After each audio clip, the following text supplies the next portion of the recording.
So we're going to continue where we started in the previous chapter on the topic of budget.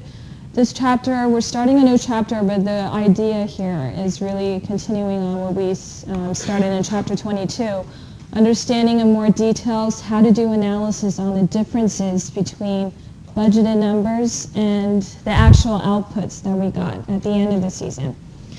Okay, so this chapter we'll be learning what is flexible budget, which actually stands in the middle of what we did in last chapter, master budget.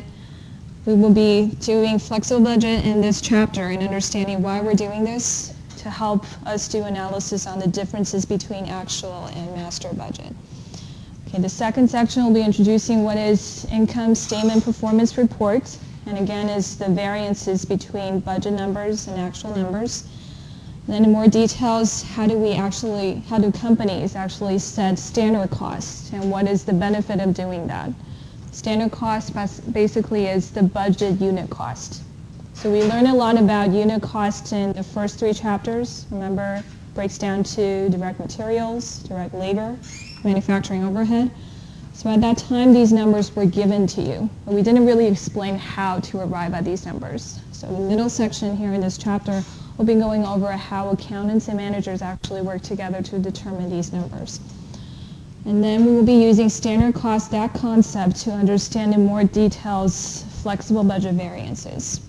So this chapter will be breaking down the differences between actual and budget variance into detailed sales volume variance, flexible budget variance, and then from the middle chapter and on, we'll be breaking down this part of the budget variance into more details. So basically all of these are doing detailed analysis on why are the numbers different from the budget numbers. Why are the actual numbers different from budgeted numbers? Okay, and at the end of the chapter and this Friday we'll be going over some of the transactions, how to record these variances. Okay, first of all, let's take a look at this comparison between actual results and static results. So in previous chapter we showed something very similar to this before introducing what master budget is all about. So here we pull this table out again and take a closer look at the differences in each and every category. So first of all, based on sales outputs, meaning the actual sales units and the expected sales units, is it that the actual output's better or worse than what we planned? Just based on looking at this table. Better because the actual DVDs that we sold out is 10,000 units. We budgeted as about 8,000 units. So we had 2,000 units more, and we put an F behind it means favorable. Okay, U means unfavorable.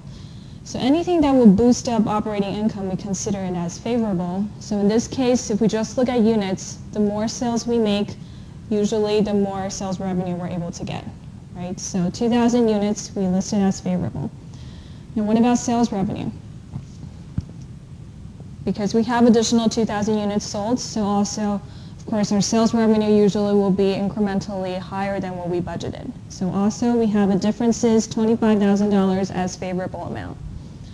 Okay, now variable expenses, we see that we budgeted $64,000, actual output is $86,000, which is not surprising because remember variable expenses increases along with sales increases, right? So we have additional sales and therefore we have additional variable expenses. So this part here, the cost increased, we still listed as unfavorable, but really a lot of it is because we have additional sales, right? So contribution margin, remember it's the difference between sales and variable expense. We have additional contribution margin, $3,000, based on increased sales, so it's also favorable. What about fixed cost?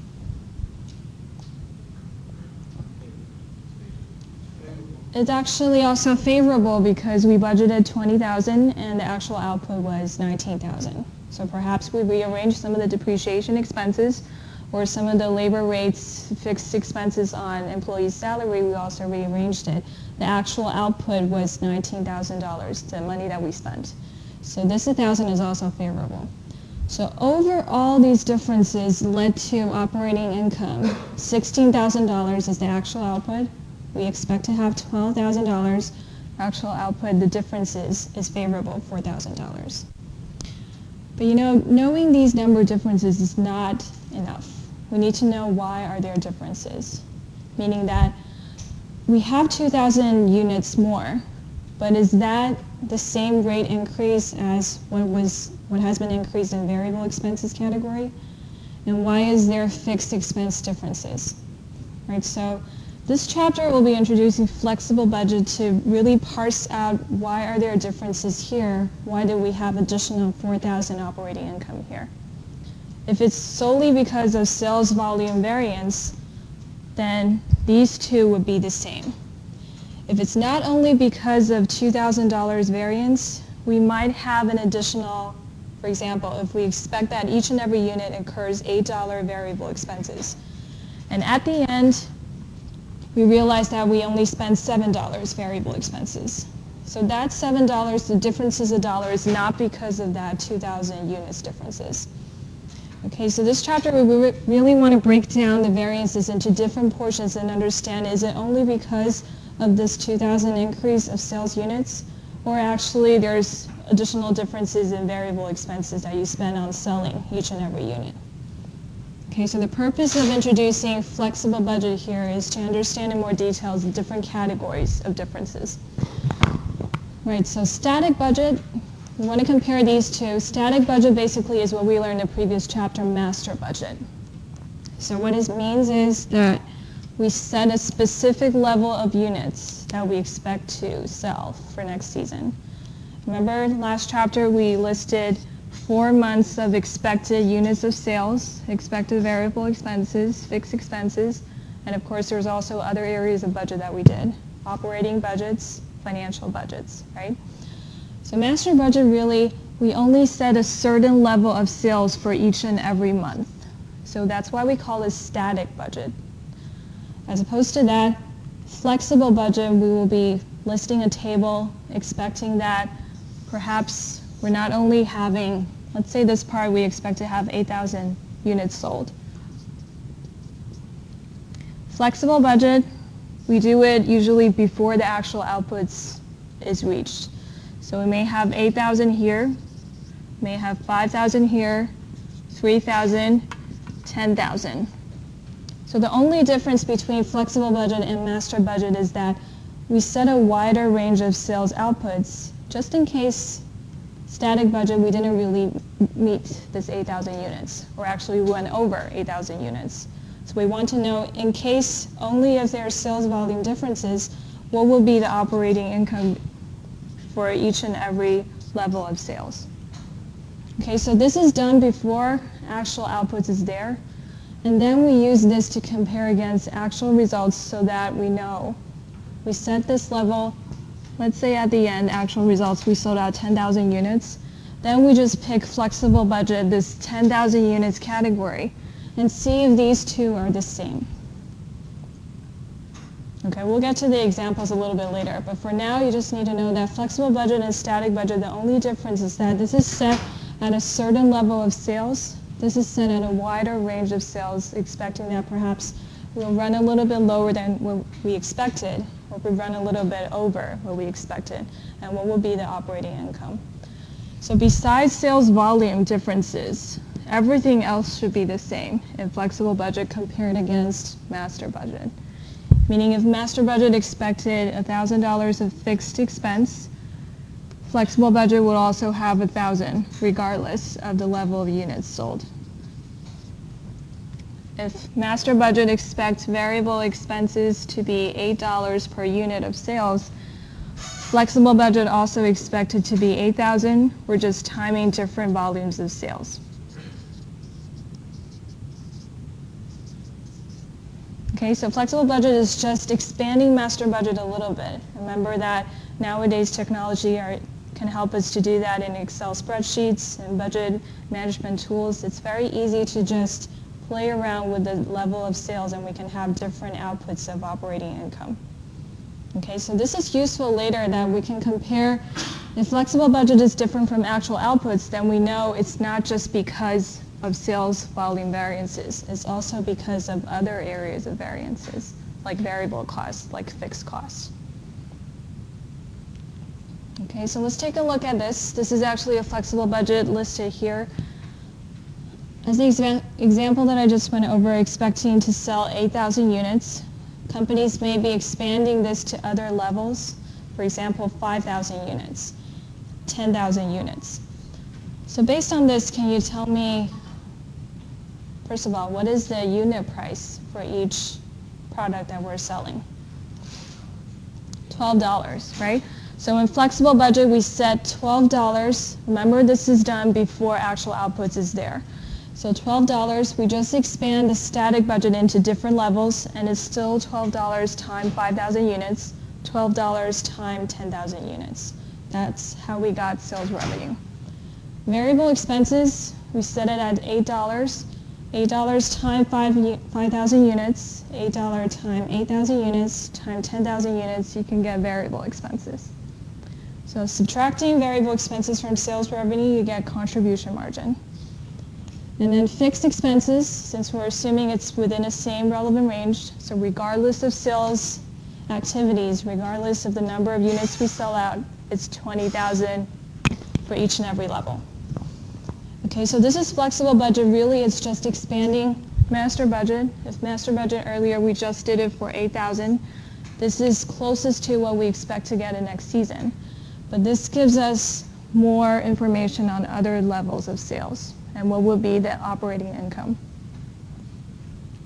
Okay, so this is what we call flexible budget, basically just expanding static budget. Okay, a short exercise, just a definition before I move forward. See if you can guess some of these. We talked about a few, not all of them. So the first one is summarize budget for several levels of volume that separates variable costs from fixed costs. This should be a flexible budget. So just by its name, it's not that restricted to just a certain level. We expand it to different levels. It could be more than 3. Could be expanded to 3,000 and 10,000 and up. Depends on company's preference. The second, the budget prepared for only one level of sales volume. So that's static budget, what we did in the previous chapter. Just a set of sales budget, and then a set of operating expenses budget, inventory budget, together is operating expenses budget, operating budgets. Third, the differences between actual and the budget number. Just simply the definition variance, differences. Now, fourth and fifth I haven't covered in more details. We're going to talk about this in the next section, but perhaps you can guess which ones. So sales volume variance is for which one? Then what about fifth?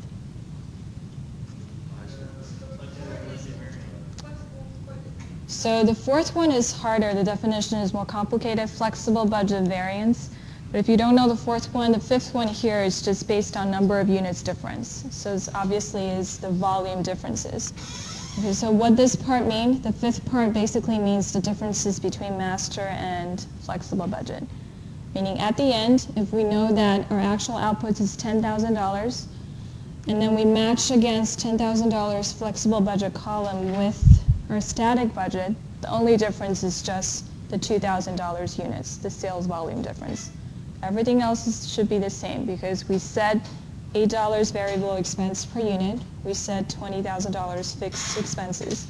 This bottom part should be exactly the same as master budget. Okay, the fourth part here is really what we're going to go into more details in this chapter. The differences between actual and flexible budget, which occurs for the remaining part of differences. Perhaps variable expenses is not $8 when we actually sell the items out. Perhaps fixed expenses is not really $10,000 or $20,000. It's more than that or less than that. So that's the part we're going to dig into more flexible budget variance later in the chapter. It's occurred not because of sales volume, but all the other areas, variable expenses or fixed expenses.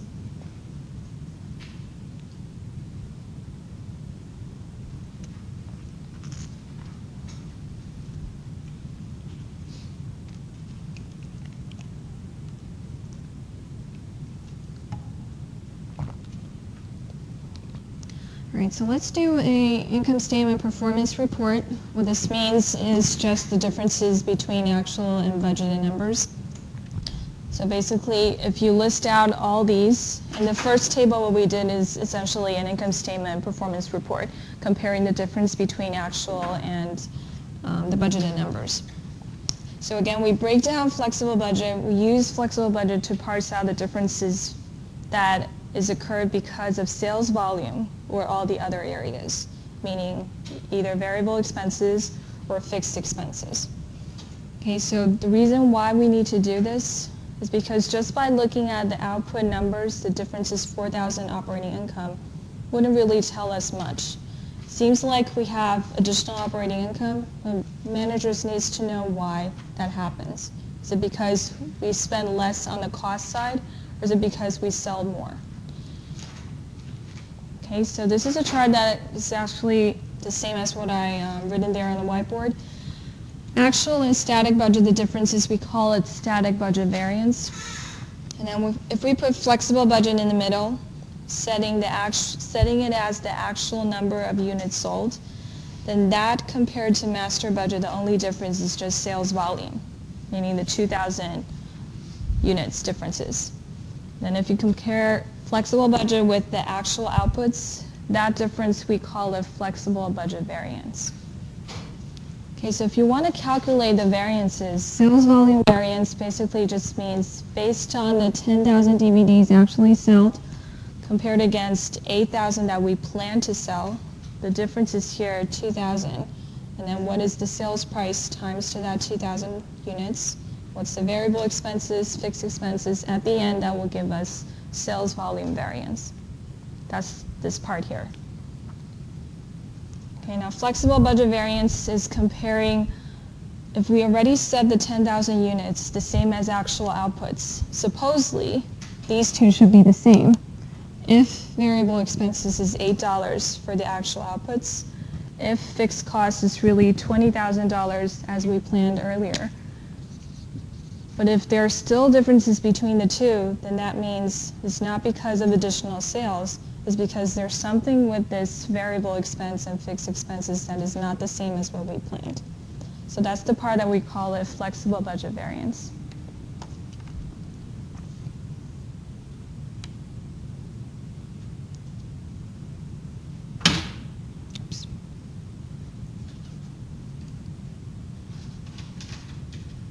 Okay, let's take a look at an example with numbers. Okay, not just the chart, not just the theory. So let's take a look at the right-hand side first. From last chapter, what we did is that right-hand side part, master budget. With a certain level of sales expected, we expect to sell 8,000 units. Again, each unit sell it at $12. That's the sales price expected. So we expect to have 96,000 sales revenue. Variable expenses total $64,000, meaning that each unit you expect to spend $8. So contribution margin will give us $32,000, and then we expect all the machine's depreciation, fixed salary to be $20,000.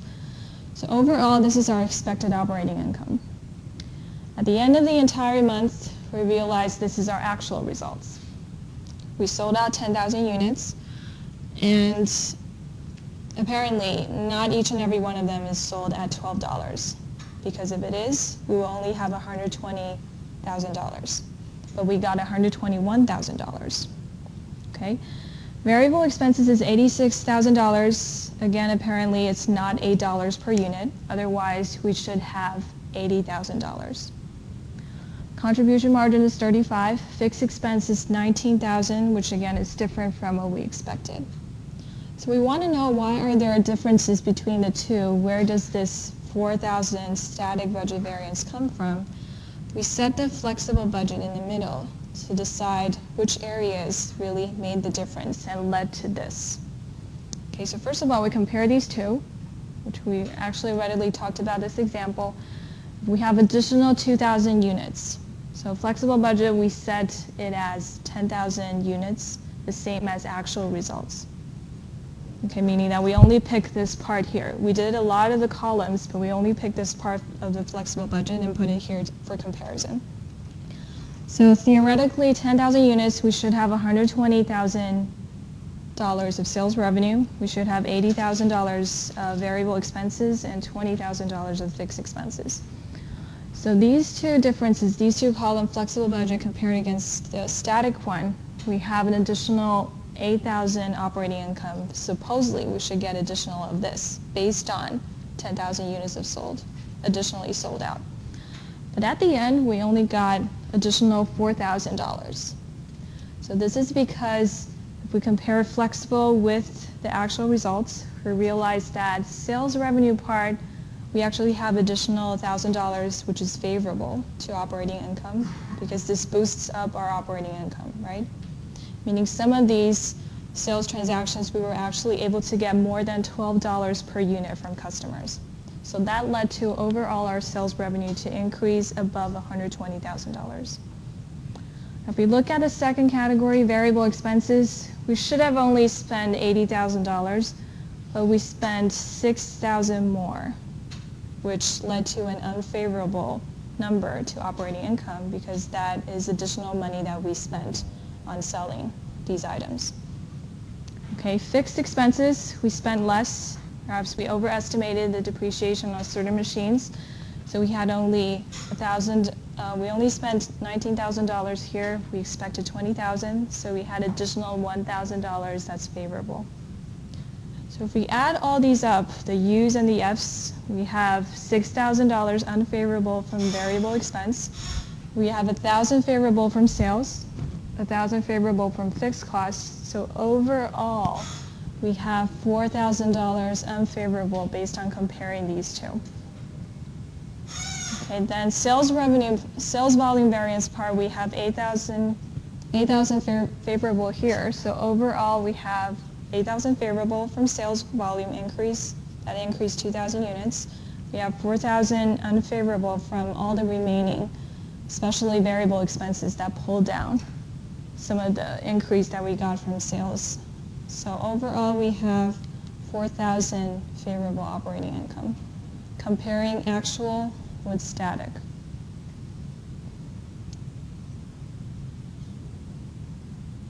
Okay, is this confusing? No?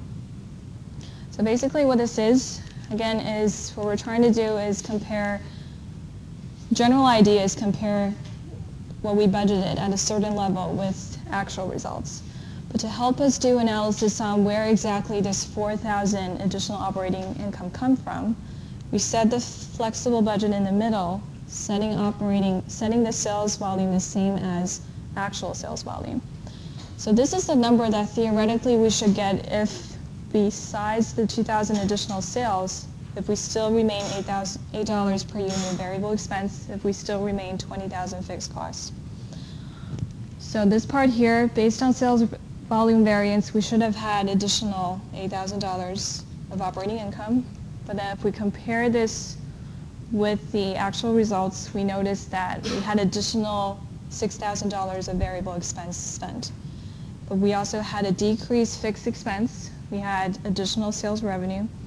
So overall, this unfavorable 6,000 decreased to only 4,000 of favorable. So if we add these two effects together, sales volume differences with the cost differences, overall we have additional operating income of $4,000. So this basically just gives us additional idea on where exactly did that 4,000 come from.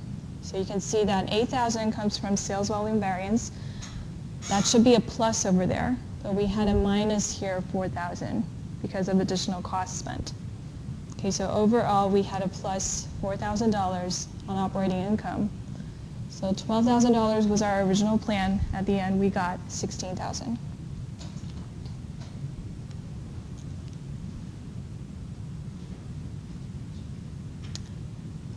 Okay, let's take a look at an example. This example is trying to do a flexible budget. You can just list it as, just very quick, list sales revenue, variable expenses, contribution margin, fixed expenses, and at the end, the most important thing, what is operating income for these two situations. Okay, so meaning that if we sell 4,000 units, or if we sell 7,000 units, what is at the end our operating income?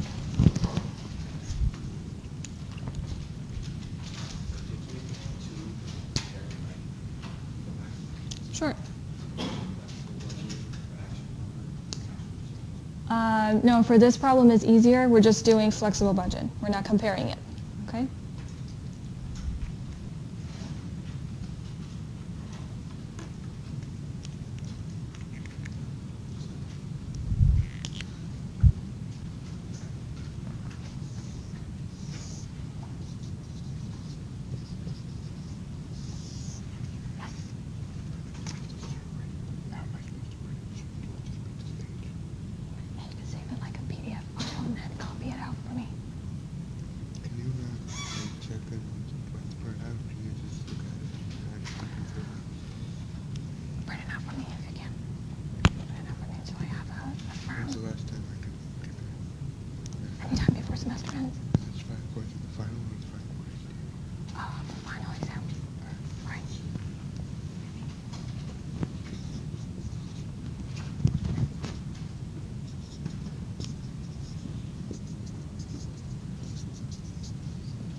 Just at the end, what is the operating income?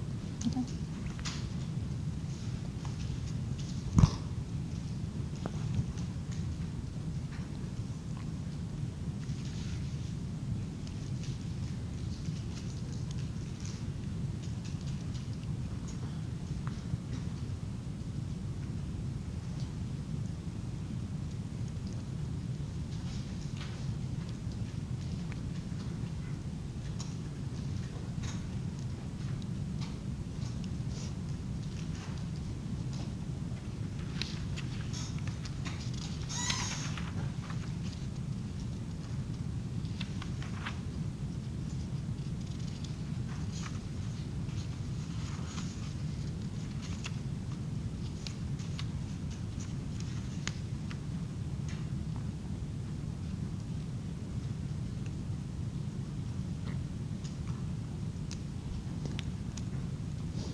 All right, so this exercise here didn't really tell us what is the actual outputs at the end of the season.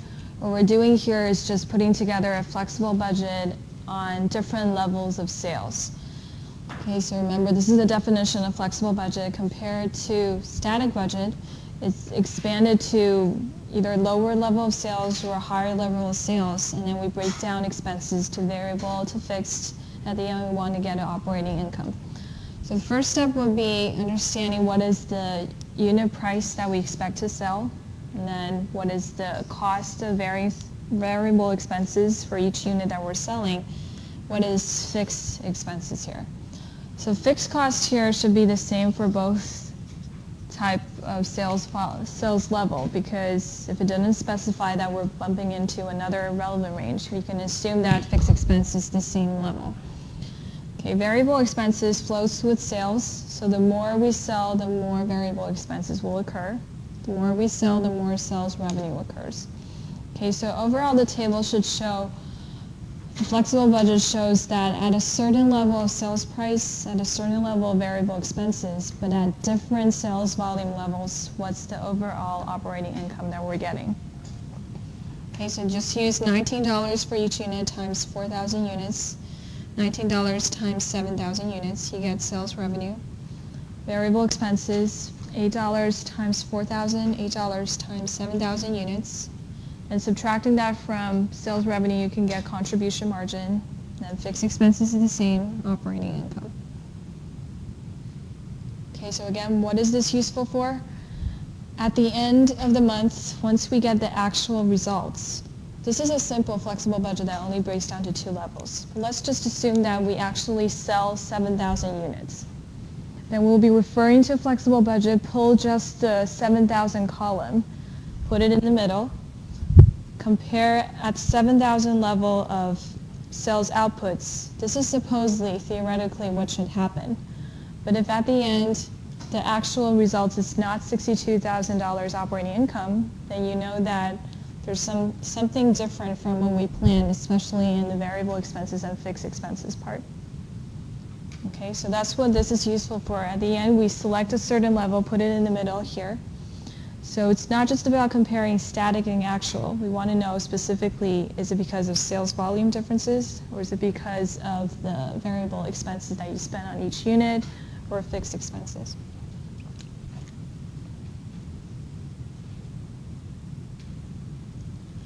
Okay, questions so far? Now, next section, we'll be going into more details on this part here. So not just about sales volume differences. This part is quite easy.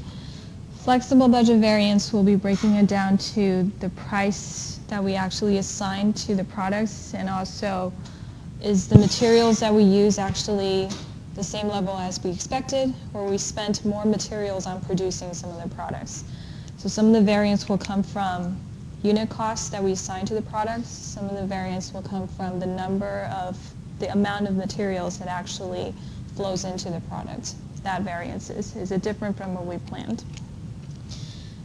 So before going into that, let's understand how these standard costs are set in the business.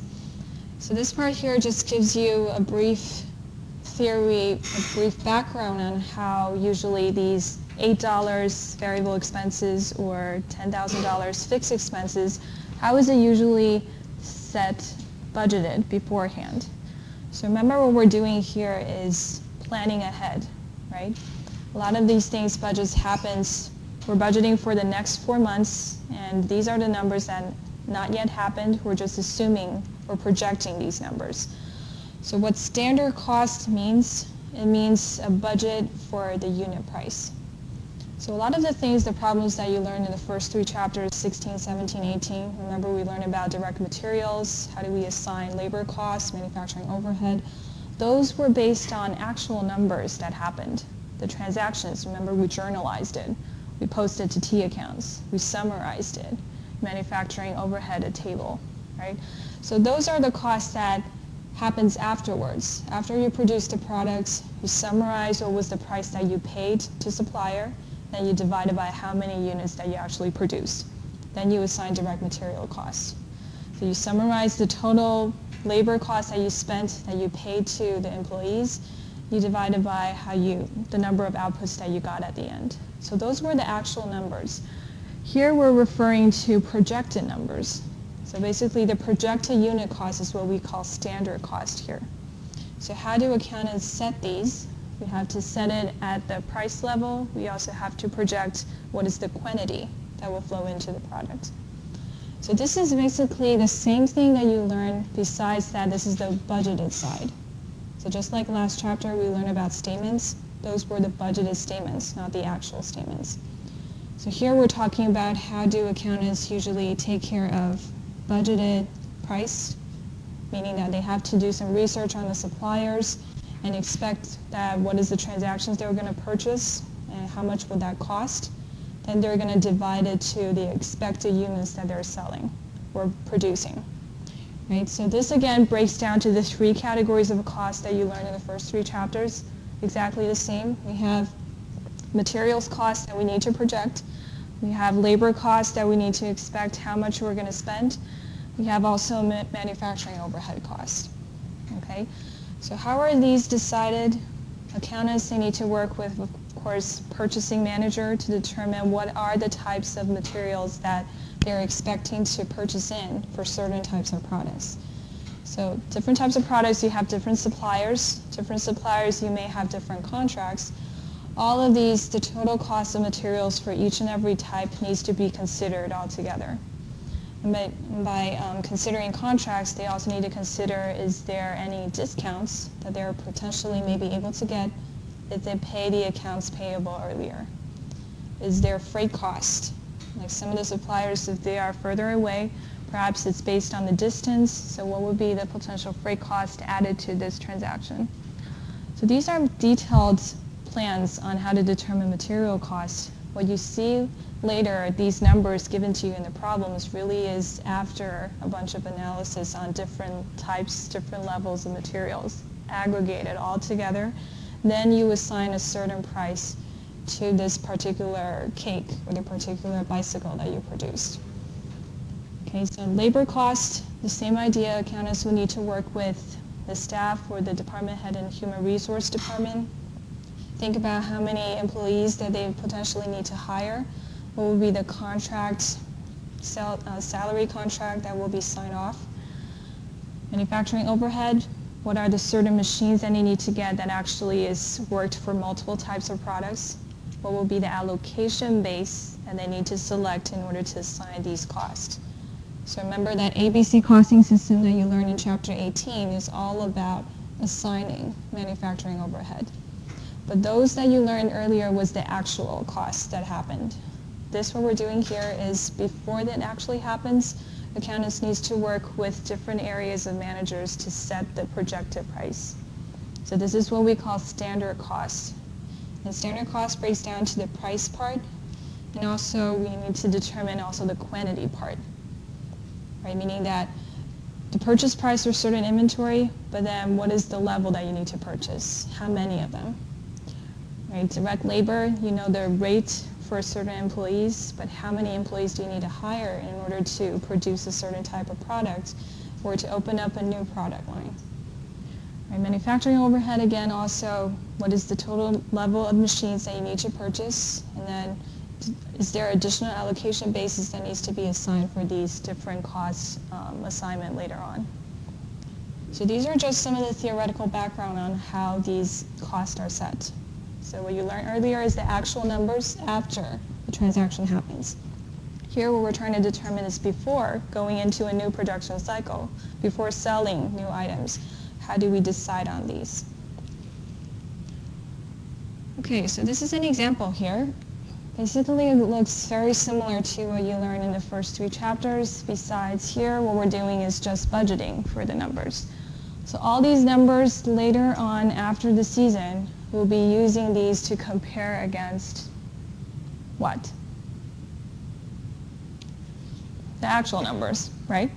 So this is just a plan for you to look at. So if we break down the cost into materials, labor, variable overhead, fixed overhead, what would it potentially look like?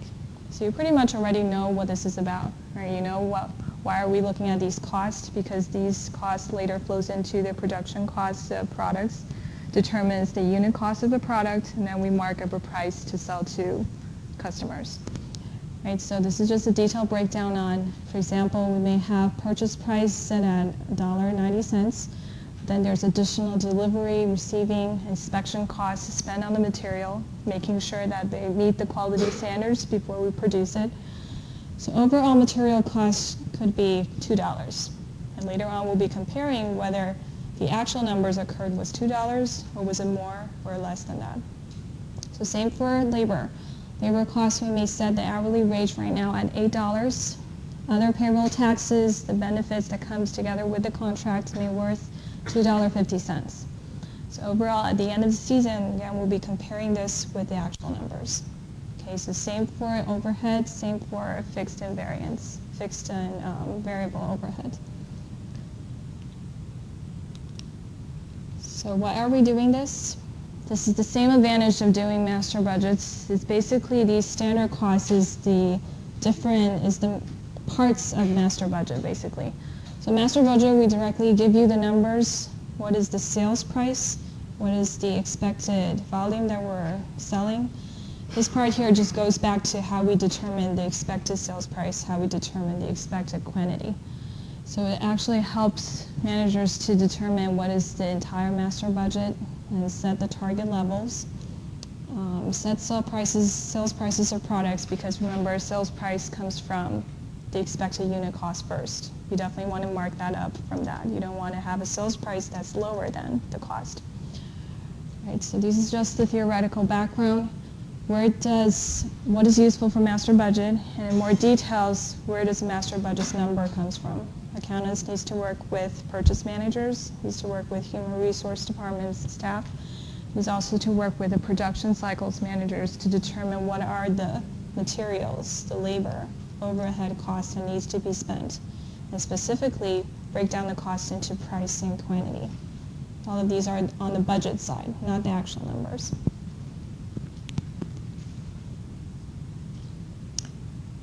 Okay, let's take a closer look at variances analysis, and specifically this part here, flexible budget variances.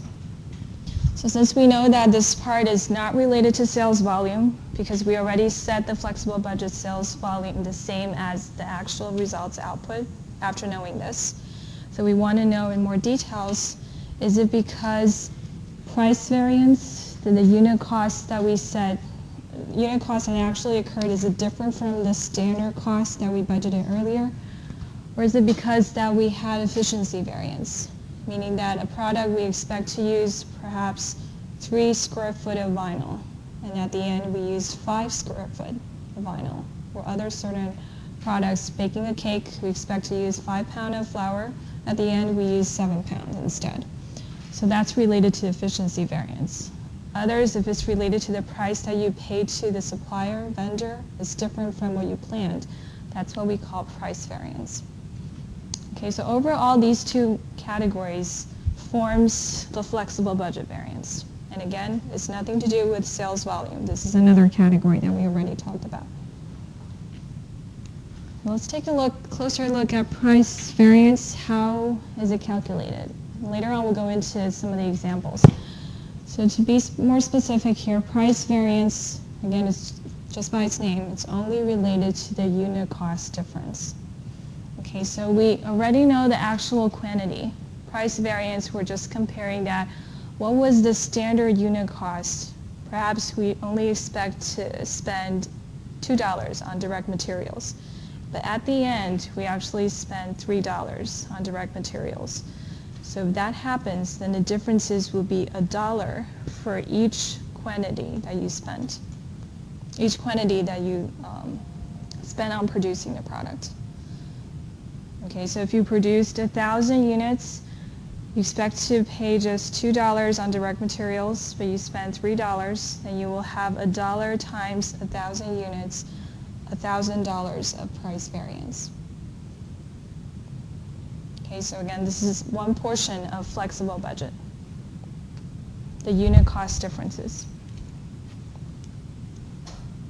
Now, other areas, efficiency variance, by its name, quantity variances, it means that if certain levels of materials, perhaps you only expect to spend 3 pounds on producing a certain product, but at the end you spend 5 pounds. So the differences in these quantities then times each pound, whatever the price was set up as, the standard price, that gives you the efficiency variances. So a part of flexible budget variance is related to the unit cost price. Did you spend more on producing certain products? Did you pay more to the supplier?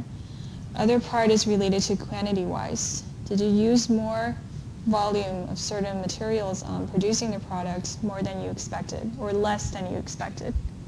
So any differences quantity-wise, we find the differences, then we times each unit what was the standard price to figure out efficiency variance.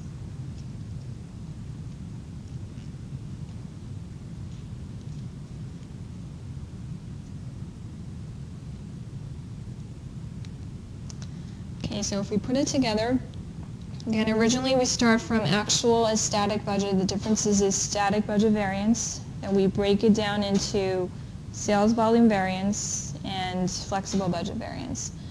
And flexible budget variance, we further break it down to price variance, which is the unit cost variance, and then efficiency variances, which is the quantity. In terms of when we produce the product, is there different materials quantity or labor hours quantity differences? So all of these variances here, we're not referring to this part. Remember here, the detailed breakdown is referring to flexible budget variance.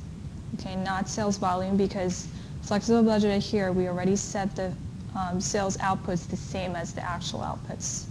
So the only reason why to do this is because we want to do further breakdown on the differences between actual variable costs and planned variable cost.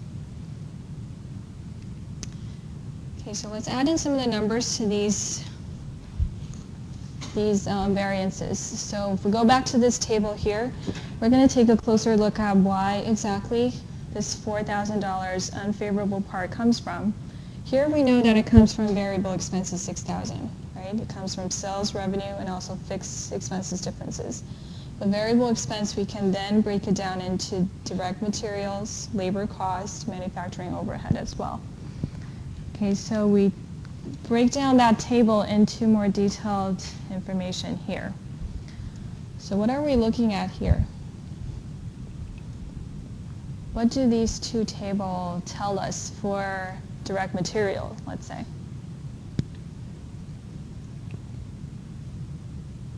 So the upper one, panel B, gives us the flexible budget information. Bottom table here is the actual transaction, actual cost and quantity that happened. So the blue highlighted area here, direct materials, the standard quantity, meaning we expect to spend on producing the products, we expect to spend 10,000 square feet on the certain types of materials, and the standard unit cost is $2 for each square feet. So overall, our flexible budget for 10,000 DVDs outputs, we expect to have direct material cost $20,000, right? Times that with the square feet gives us the direct material cost. But what did we see in the bottom here? We had 12,000 square feet spent, which is not the same as what we expected. Standard production cycle, we expect to spend only 10,000 square feet. Okay, so we have additional 2,000 square feet. What about cost? Each square feet that we actually spend less, so we assign only $1.90 to the product. But overall, if we time these two, we still spent $22,800, meaning that overall the cost is more than what we expected, right, for direct materials. If we take a look at labor expected quantity, we expect employees to spend 4,000 hours in this entire season. And what did we got at the end? They were able to actually produce 10,000 DVDs by only using 3,800 hours. Okay, so just by looking at this, not doing further analysis is actually more efficient.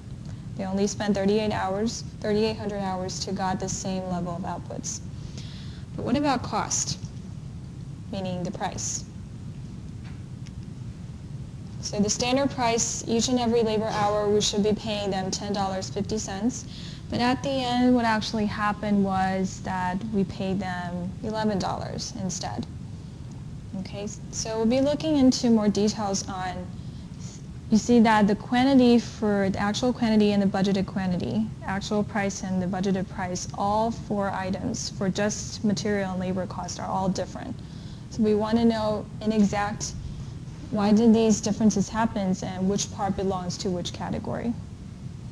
Okay, so right now we know 20,000 for direct materials bumped into 22,800. We have 2,800 difference. For labor costs, 42,000 was the plan, and at the end we only spent 41,800. So we spend less on that, and we want to know which part belongs to price, which part belongs to quantity differences. Okay, overhead, we'll be going over this next class. It's a little bit more complicated.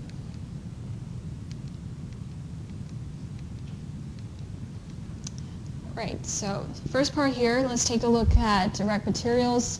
This part basically is just the numbers that we got at the end. So the total cost difference is $2,800. Well, now we want to know why that $2,800 happens, the unfavorable cost. So we take a look at material price. Remember that each square foot we expect to, now we put the actual numbers in the front and compare that with the standard cost, standard numbers. So we expect to spend $2 on this material, but at the end we spend $1.90.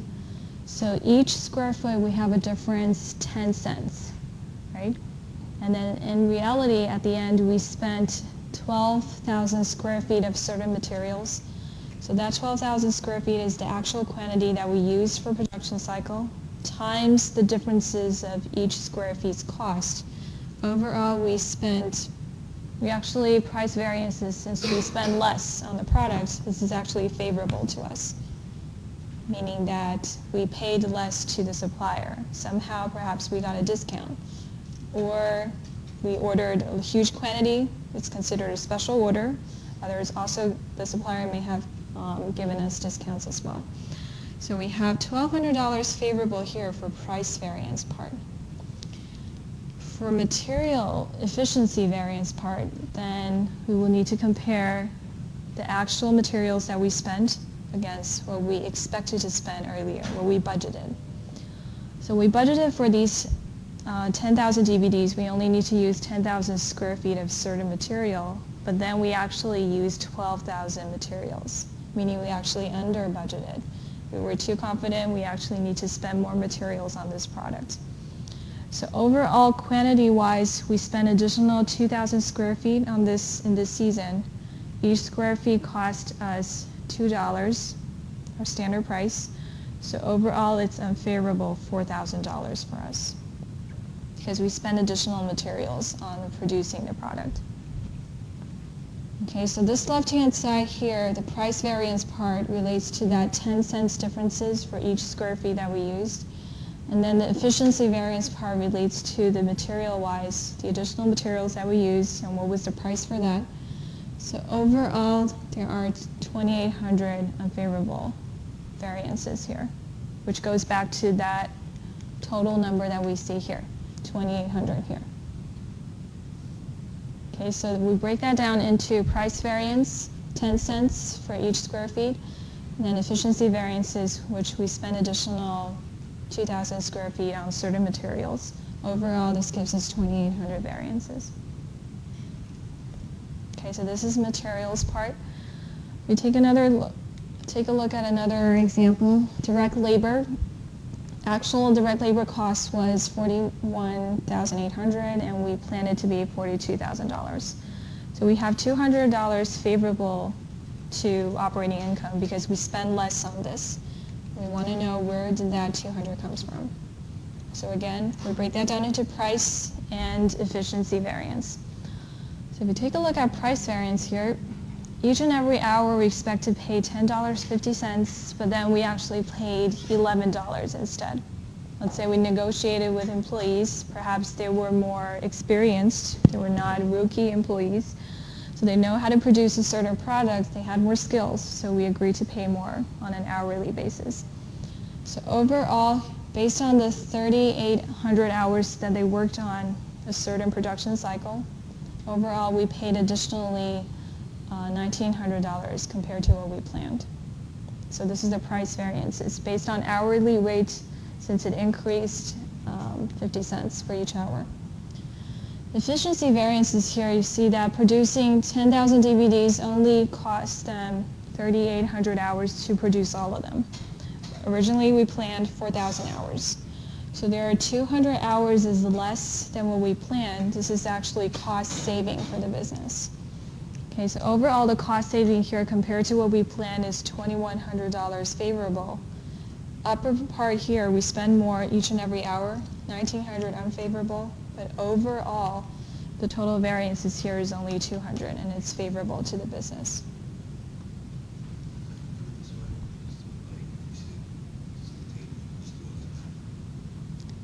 Do it like,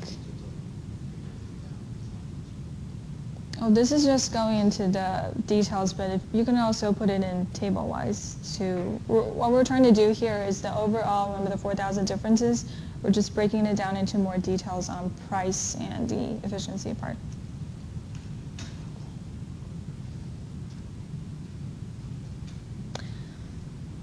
All right, let's work on an example. It's easier to grasp the idea than what I just covered.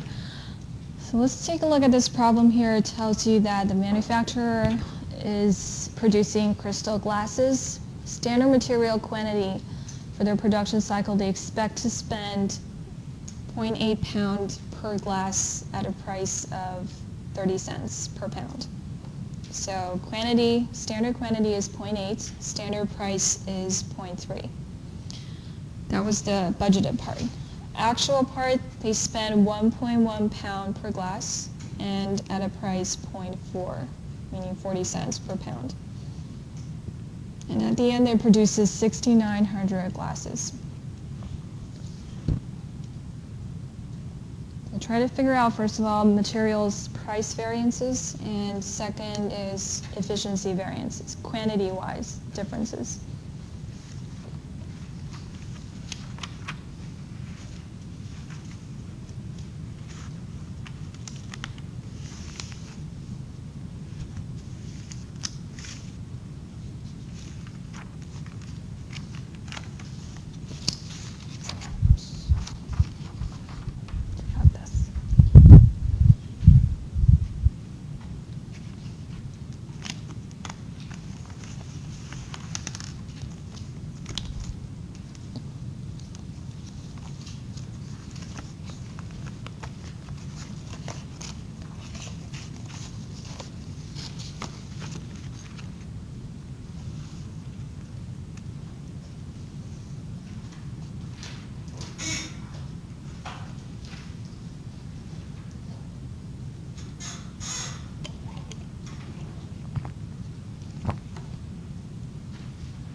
Right, this problem here, just by reading the sentences here, you can pretty much guess that whether the results is favorable or unfavorable to the business, right? Because their budgeted price spent on producing a product for a certain material is 30 cents. At the end, they actually spent 40 cents for each pound. Right, efficiency-wise, they should have used only 0.8 pounds of materials, and at the end they used 1.1 pound. So efficiency part, they actually spend more than they expected, and the price per pound, they actually spend more than they expected to. So you know what's unfavorable here, we're trying to determine is how much in dollars. So price variances here, you'll be using actual price minus the standard price, the budgeted price that we got for the per pounds of glass. And then we times the actual quantity that we used to produce the 6,900 glasses.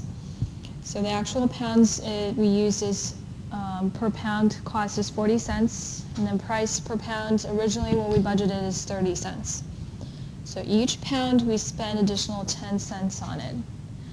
And then for these pounds we would be using to produce the glasses. So for the price here, 10 cents additional spent on the glasses here is 6,900 glasses.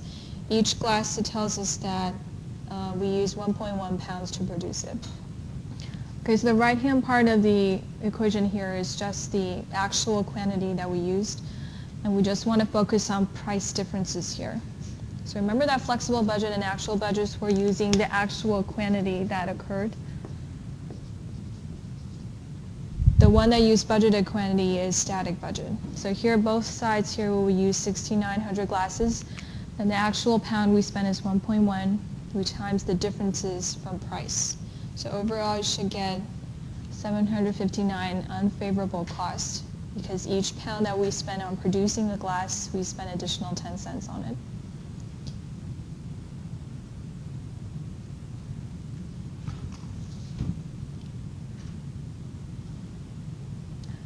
Okay, what about efficiency variances? We will be using the differences in terms of the pounds that we expect to spend, the quantity-wise. So 6,900 glasses, we plan to use only 0.8 pound for each glasses, but we use 1.1. So you can actually pull the 6,900 out. Basically, it's just the difference between these two, 1.1 minus 0.8. And then for each pound, we expect to spend 30 cents on it, the standard price. So overall, the variance should be 621. So this means that since we spend additional material on producing a product, it will cost us more. So this part here is additional cost is unfavorable.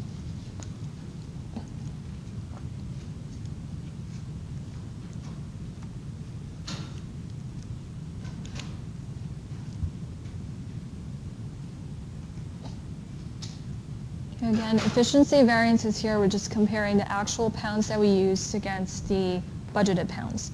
So for each glass, we expect to spend 0.8 pound, but at the end we actually used 1.1 pound of materials. So the difference is here, the 0.3 pounds of materials using the standard price. Overall, this cost us more than we expected, $621.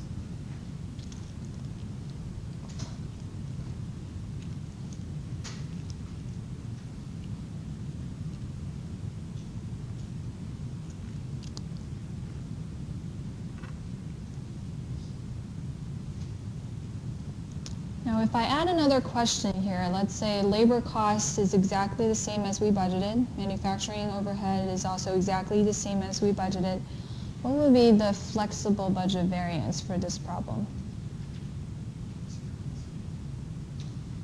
Why is it 0? Flexible budget variance. This is material, right? So besides materials, we have labor cost, direct material, direct labor, manufacturing overhead. If these two is exactly the same as what we budgeted, what's really different, what forms flexible budget variance is adding these two. So that would be 759 plus 621,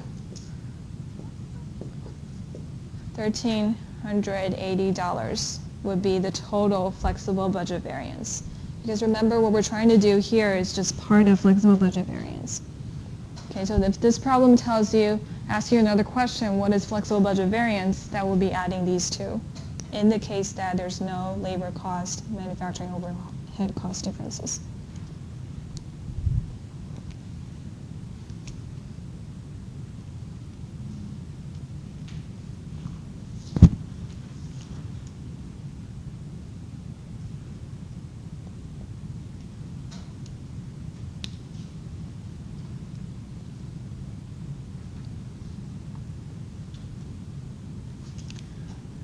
All right, let's work on another problem on labor cost. So same problem here, crystal glasses, and we expect to spend labor time 0.3 hour per glass, and the expected price is 13 hour, meaning the pay rate is $13 per hour. Actual results, we spend 0.2 hours, which actually is more efficient, and we spent only $10 per hour to pay the workers. Okay, so try to find price variances here and efficiency variances for labor cost.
Okay, the labor price variance here tells us originally we budgeted to pay $13 per hour to the workers, and now we pay $10 per hour.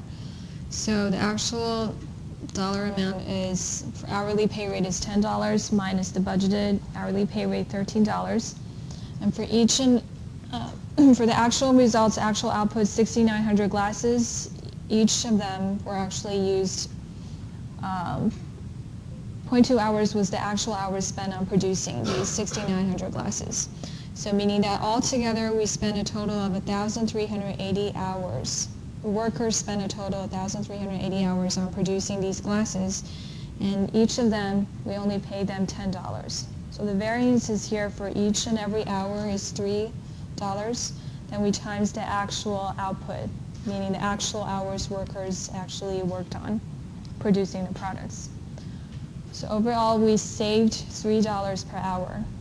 So it's $4,140, and it's favorable to the business, saving the cost.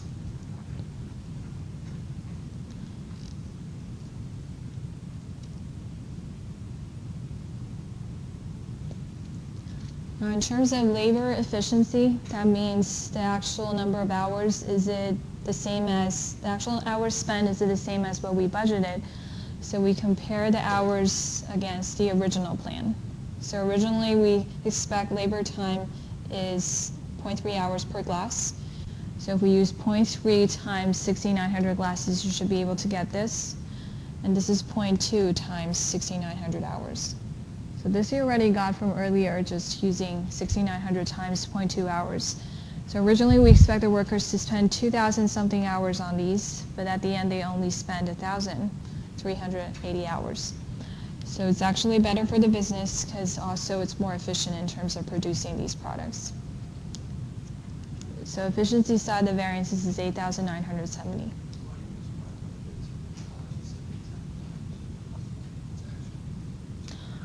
So the price differences, we consider that in the price variances already. So this part here, we're just comparing the variances on the efficiency side. Now it's a little confusing there, that's true. Okay, so labor efficiency, the only difference we want to catch is just the hours or material quantity differences. So we set this as the original standard price.